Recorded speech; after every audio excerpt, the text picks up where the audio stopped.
नमस्कार दोस्तों, target the study point with फिन में आपका स्वागत है। यूपीटीईटी के तैयारी के क्रम में आज हम 30 प्रश्नों का संग्रह लेकर आए हैं पर्यावरण का, जो अति महत्वपूर्ण प्रश्न है और पिछले कुछ वर्षों में पूछे भी गए हैं। पर्यावरण के 30 प्रश्न होते हैं इसमें, और इसकी अगर थोड़ी बहुत जानकारी जो है कर ली जाए या पढ़ लिया जाए, ऐसे कहें तो अच्छा नंबर प्राप्त कर सकते हैं। बहुत कठिन नहीं आता है, हमारे दैनिक जीवन से जुड़े हुए ही प्रश्न पूछे जाते हैं, जो हम 1 से 8 तक की बुक से, एससीईआरटी से या फिर एनसीईआरटी से अगर पढ़ें तो आराम से मिल सकता है। वो क्वेश्चन हम आराम से हल कर सकते हैं। तो आइए इसी क्रम में देखते हैं इन प्रश्नों को। पहला प्रश्न है, हवा में उपस्थित ऑक्सीजन का प्रतिशत कितना है? तो हवा में उपस्थित ऑक्सीजन का प्रतिशत 21% है, और सर्वाधिक कौन सा है? नाइट्रोजन है, उसके बाद ऑक्सीजन है। उसमें argon, carbon dioxide, neon, helium, methane, ये सभी गैसें शामिल होती हैं हवा में, और सबसे कम जो है हीलियम 0.0005% शामिल होती है। आइए नेक्स्ट देखते हैं। परम तापक्रम पैमाना कौन सा है? सेल्सियस, ऑप्शन है ए, ऑप्शन बी है फ़ारेनहाइट, सी है केल्विन, डी है इनमें से सभी। तो परम तापक्रम पैमाना कौन सा होता है? केल्विन होता है। तापमान का जो वो इकाई होती है सेल्सियस, फ़ारेनहाइट, केल्विन, तीनों मापने की होती है, लेकिन इसमें पूछा है परम तापक्रम पैमाना। तो परम तापक्रम पैमाना का परिभाषित कैसे किया गया है? जो -273.15 डिग्री सेल्सियस स्केल पर हो, उसको परिभाषित किया गया। आइए नेक्स्ट देखते हैं। प्रकाश संश्लेषण किसमें संपादित होता है? सभी पौधों द्वारा, सभी जंतुओं एवं पौधों द्वारा, सभी हरे पौधों द्वारा, वायरस द्वारा। तो किसमें होता है? सभी हरे पौधों द्वारा। पौधे हरे रहेंगे तभी उसमें प्रकाश संश्लेषण संपादित की जा सकती है क्रिया, जिसमें कार्बन डाइऑक्साइड की उपस्थिति होती है, सूर्य का प्रकाश भी उपस्थित होता है उसमें, और जल की भी मात्रा होती है। ये तीनों चीज़ों इसमें रहना इम्पोर्टेंट है। और इस क्रिया को ये भी पूछता है कि ये क्रिया जो है कि कौन सी क्रिया है। तो इस क्रिया को जो है रासायनिक ऊर्जा में परिवर्तित कर देता है। किसको? प्रकाश ऊर्जा को। आइए नेक्स्ट देखते हैं। ध्वनि या प्रदूषण किसमें मापा जाता है? ध्वनि का प्रदूषण तो किसमें मापा जाता है? फ़ोन में या डेसीमीटर में, या डेसिबल में, या डेसिमल में? किसमें मापा जाता है? डेसिबल में। फ़ोन भी ध्वनि की इकाई होती है, लेकिन ध्वनि प्रदूषण की इकाई नहीं होती है। आइए नेक्स्ट देखते हैं।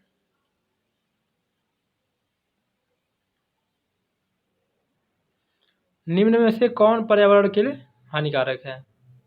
कागज, ऑप्शन है बी कपड़ा, सी धातु, डी प्लास्टिक।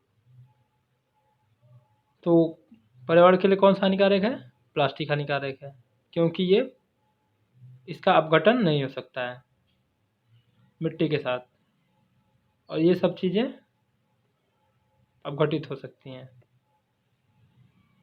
नेक्स्ट है,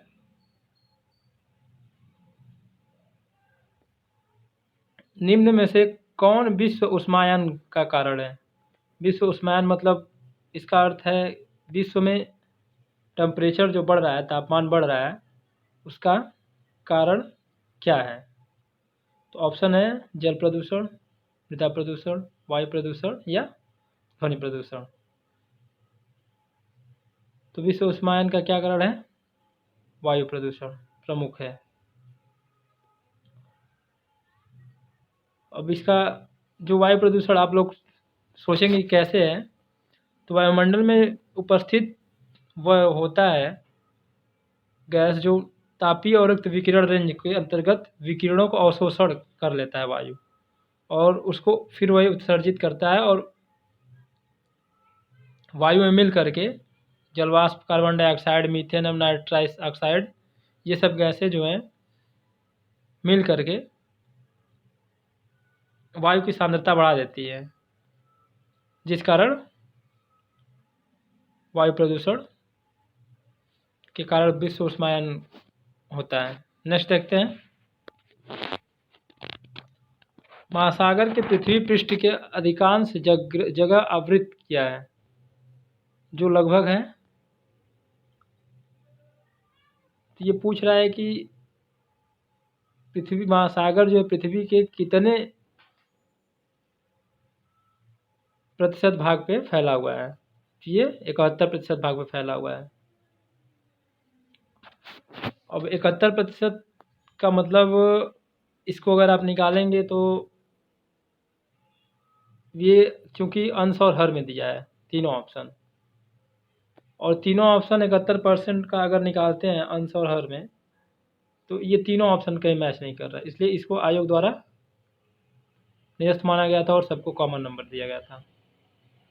29% जो होता है वो हमारी पृथ्वी है, बाकी 71% जो है जल है पृथ्वी पे। आइए नेक्स्ट देखते हैं,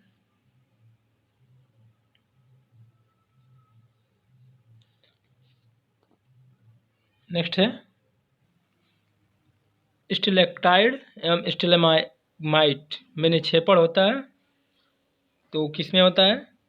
कैल्शियम कार्बोनेट का, कैल्शियम कार्बोनेट का निक्षेपण होता है। नेक्स्ट देखते हैं,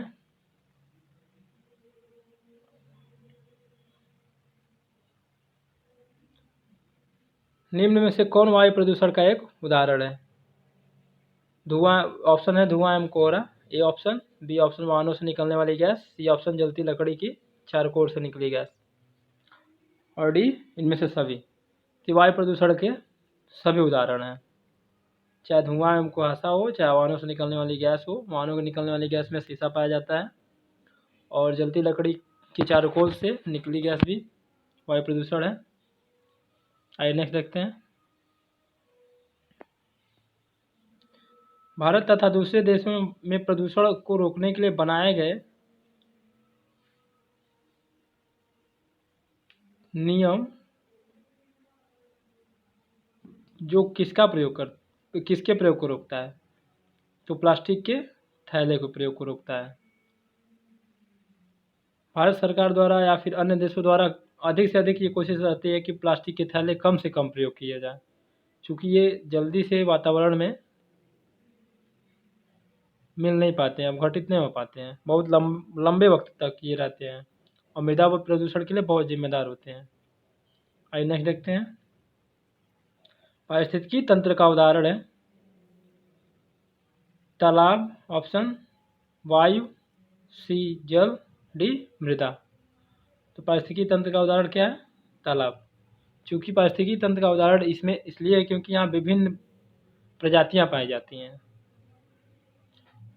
जैसे एक छोटे से स्थान पे बहुत तरह की प्रजातियाँ पाई जाएँ, जैसे मछलियाँ पाई जाएँ, कॉकरोच, घोंघा जो भी हैं, और उसमें हरे चीज़ जो हरे कवक होते हैं इस टाइप के पाए जाएँ, तो वो पारिस्थितिकी तंत्र के उदाहरण होते हैं। मतलब एक जगह पे बहुत सी प्रजातियों का पाया जाना पारिस्थितिकी तंत्र, विभिन्न प्रजातियों का। नेक्स्ट देखते हैं, कौन जीवी कारक नहीं है? पेड़ पौधे ऑप्शन है ए, बी जंतु, सी सूक्ष्मजीव, डी प्रस्तर। तो कौन सा कारक नहीं है? प्रस्तर कारक नहीं है। पारिस्थितिकी तंत्र में पेड़ पौधे, जंतु तथा सूक्ष्मजीव क्या जैविक कारक है, जबकि प्रस्तर या पत्थर ये अजैविक कारक है। पत्थर का पर्यायवाची प्रस्तर होता है। नेक्स्ट है, अधिकतर पेड़ पौधे कहाँ पाए जाते हैं? स्थल मंडल में, जल मंडल में, वायुमंडल में, प्रकाश मंडल में। तो कहाँ पाए जाते हैं? स्थल मंडल में। वनस्पतियों की बात करता है, पेड़ पौधे और वनस्पतियाँ, तो वो जल मंडल में हो जाएगा। नेक्स्ट देखते हैं, अन्य मृत जंतुओं पर जीवन निर्वाह करने वाले प्राणी को क्या कहा जाता है? तो जो मृत जंतुओं पर जीवन निर्वाह करते हैं उन्हें स्कैवेंजर कहते हैं। ये अपने मृत जंतुओं को खा करके अपना जीवन निर्वाह करते हैं। गिद्ध जैसे कि ये सबसे अच्छा उदाहरण पाया माना जाता है स्कैवेंजर का। आइए नेक्स्ट देखते हैं, सीएनजी का संक्षिप्त रूप क्या है? तो सीएनजी का संक्षिप्त रूप है कंप्रेस्ड नेचुरल गैस। नेक्स्ट है, वातावरण में अत्यधिक हानिकारक सल्फर मिश्रित गैस है, सल्फर या H2S या SF6 या SO2। तो कौन सा है? ऑप्शन इसका सही SO2 है। नेक्स्ट देखते हैं, 137 नंबर, वायु प्रदूषण को कम किया जा सकता है वृक्षों द्वारा, मछलियों द्वारा, जंतुओं द्वारा, सूर्य के प्रकाश द्वारा। किसके द्वारा कम किया जा सकता है वायु प्रदूषण को? वृक्षों द्वारा। वृक्ष जो है कार्बन डाइऑक्साइड गैस का अवशोषण करते हैं, इसलिए वायु प्रदूषण को कम किया जा सकता है।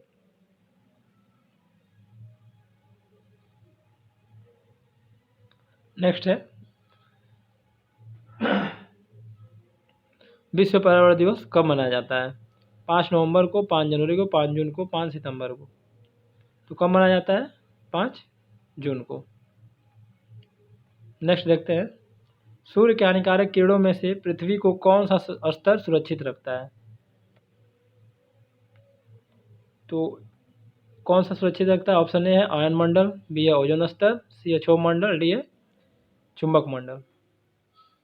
तो कौन सा सुरक्षित रखता है आयन किरणों से, हानिकारक किरणों से? जो होता है ओजोन स्तर।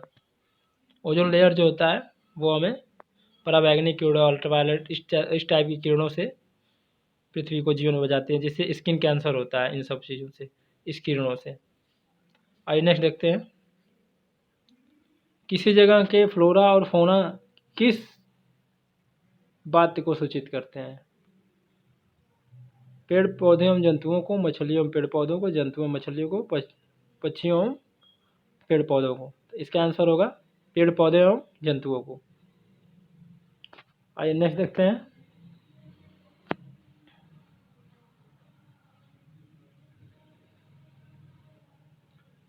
विश्व उष्मायन के लिए कौन सा एक कारक जिम्मेदार है? फिर से वही प्रश्न कि विश्व में उष्मा बढ़ाने के लिए, गर्मी बढ़ाने के लिए, तापमान बढ़ाने के लिए कौन सा एक कारक मुख्य जिम्मेदार है? वाहनों से निकली गैस, पेड़ पौधों से निकली गैस, भट्टियों से निकली गर्म हवा, रसोई गैस। तो वाहनों से निकली गैस ज़्यादा प्रभावी है अन्य की तुलना में। भट्टियों से निकली गर्म हवा ये भी तो तापमान बढ़ाता है, लेकिन सबसे प्रभावी वाहन से निकली गैस। इसमें शीशा पाया जाता है जिससे लोगों को बीमारी होती है। आइए नेक्स्ट देखते हैं, धातु में प्रस्तर किसे कहा जाता है? बिटुमिन को, बॉक्साइट को, या मेटलाइट को, या आयस को? किसको कहते हैं? आयस को कहते हैं। नेक्स्ट है, पेड़ पौधे प्रदूषण को घटाते हैं क्योंकि वे अवशोषण करते हैं sulphur dioxide, carbon dioxide, carbon monoxide, nitrogen. किसका अवशोषण करते हैं? कार्बन डाइऑक्साइड का पेड़ पौधे अवशोषण करते हैं और क्या छोड़ते हैं? ऑक्सीजन हमें देते हैं। नेक्स्ट है, भूकंप किससे मापा जाता है? बोफोर्ड पैमाने में, डेसिमल में, न्यूटन में, रिएक्टर पैमाने में।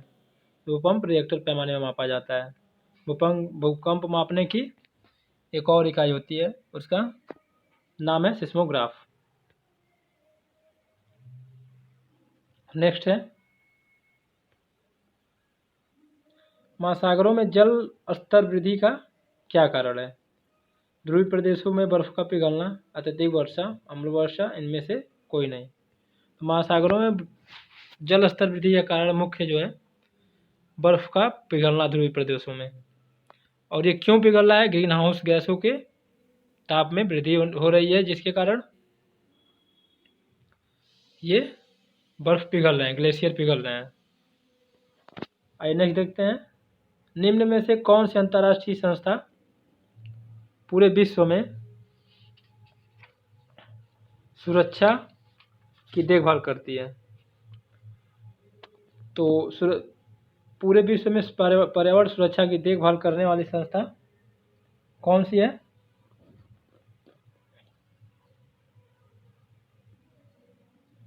WWF या WHO या पेटा या UN। तो इसको जो है कि आयोग ने कैंसिल कर दिया था एक प्रश्न को, क्योंकि विवादित प्रश्न था। WWF भी इसका जो है कि देखभाल करती है और पेटा भी। आइए नेक्स्ट देखते हैं, कीटनाशकों के अत्यधिक इस्तेमाल से क्या होगा? वायु प्रदूषण होगा, ध्वनि प्रदूषण होगा, या जल प्रदूषण, या इनमें से सभी? तो कौन सा होगा? जल प्रदूषण सर्वाधिक होगा। नेक्स्ट देखते हैं, लवण जो जल का अवशोषण करता है क्या कहलाता है? हाइग्रोस्कोपी लवण, एनाहाइड्राइस लवण, हाइड्रोफिलिक लवण, हाइड्रोफोबिक लवण। तो क्या है? हाइग्रोस्कोपी लवण।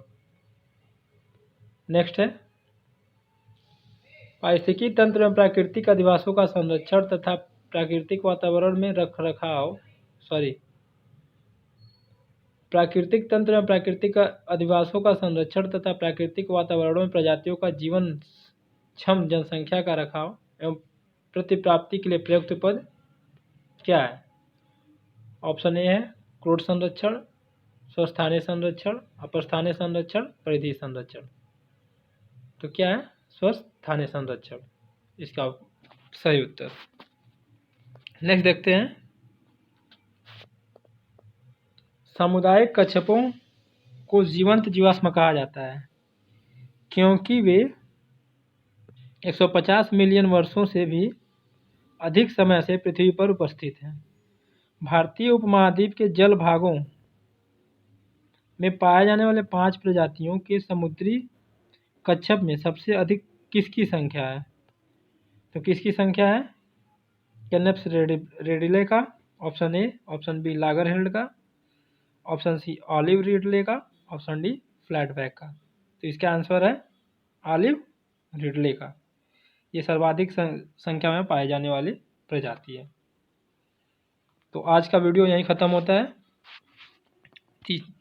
ये पर्यावरण के महत्वपूर्ण कुछ क्वेश्चन थे। चैनल को लाइक, शेयर और सब्सक्राइब करते रहिए और वीडियो को जो है जहाँ तक हो सके वहाँ तक शेयर करिए अपने सभी शुभचिंतकों के और अपने जानने वाले सभी लोगों से। रोज़ाना जो है ऐसे प्रैक्टिसों का क्रम चलता रहेगा प्रश्नों का। वीडियो देखने के लिए धन्यवाद। Thank you.